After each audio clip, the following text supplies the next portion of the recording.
Bus ఎక్కుతూ జారిపడ్డప్పుడు, పరిగెడుతూ కింద పడ్డప్పుడు, ఏవైనా ఆటలు ఆడుతున్నప్పుడు మనకు తెలియకుండానే మోకాళ్లలో గాయాలవుతూ ఉంటాయి. చిన్న దెబ్బలే కదా అని చాలా సందర్భాల్లో మనం వాటిని పెద్దగా పట్టించుకోం. అయితే అవి చిన్న చిన్న దెబ్బలే కావచ్చు, కానీ వాటి మూలంగా మోకాళ్లలోని లిగమెంట్లు కూడా దెబ్బతినే అవకాశం ఉంటుంది. ఒక్కోసారి పెద్ద మొత్తంలో లిగమెంట్లకు గాయాలు అవుతూ ఉంటాయి. ఇలాంటి లిగమెంట్ గాయాలను నిర్లక్ష్యం చేస్తే అవి క్రమంగా పాడైపోయే అవకాశం ఉంటుంది. మోకాళ్లలో బంధనాల వంటి లిగమెంట్లకు అయ్యే గాయాలు ఎలా ఉంటాయో, మల్టీ లిగమెంట్ ఇంజురీస్కు ఎలాంటి చికిత్స తీసుకోవాలో ఇప్పుడు తెలుసుకుందాం.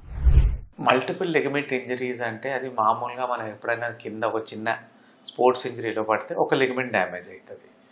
మన హై ఎనర్జీ ట్రామా యాక్సిడెంట్స్ అయినప్పుడు సేమ్ వన్ లిగమెంట్ బదులు మల్టిపుల్ లిగమెంట్స్ ఉండేటివి డ్యామేజ్ అవుతాయి.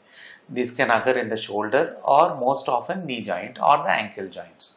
బట్ మనకు మోస్ట్ డిసబిలిటీ వచ్చేది మన మొబైల్ నీ జాయింట్స్లో ఉంటుంది, మల్టిపుల్ ఇంజరీ. సో నీలో మనకు ఉన్నట్లు చూస్తే మెయిన్లీ లోపల భాగంలో మీడియల్ కొలాటరల్, బయట lateral collateral and front and బ్యాక్లో ఏసీఎల్ అండ్ పీసీఎల్ లిగమెంట్స్ ఉంటాయి. సో ఎప్పుడైనా మనకు road traffic accident more than one ligament damage అయినప్పుడు దాన్ని మల్టిపుల్ లిగమెంట్ ఇంజరీస్ అంటాం. Most of these ligament injuries are accident related only. So ligament injuries మనం నార్మల్గా any ligament damage అయినప్పుడు first we do an X-ray అండి, because to see ఆ ligaments మనం attach అయ్యేది బోన్కి. ఆ బోన్ ఎట్లుంది మనం తెలుసుకోవాలి. సో బోన్లో ఏమైనా వీక్నెస్ ఉందా, బోన్ ఏమైంది చూడాలి. దాని తర్వాత the best test to diagnose ligament injuries is an MRI. MRI scanning చేసినప్పుడు వితౌట్ కాంట్రాస్ట్ అవసరం లేదు most of the times. Simple MRI చేసినప్పుడు మనకి ఏ లిగమెంట్ డ్యామేజ్ అయింది తెలుస్తుంది.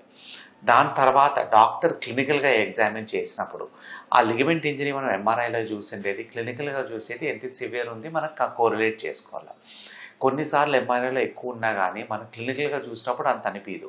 సో అప్పుడు మనం treatment protocols based on the MRI and the patients recovery and clinical examination బట్టి మనం దాని ట్రీట్మెంట్ ప్రోటోకాల్స్ డిసైడ్ చేయాలి.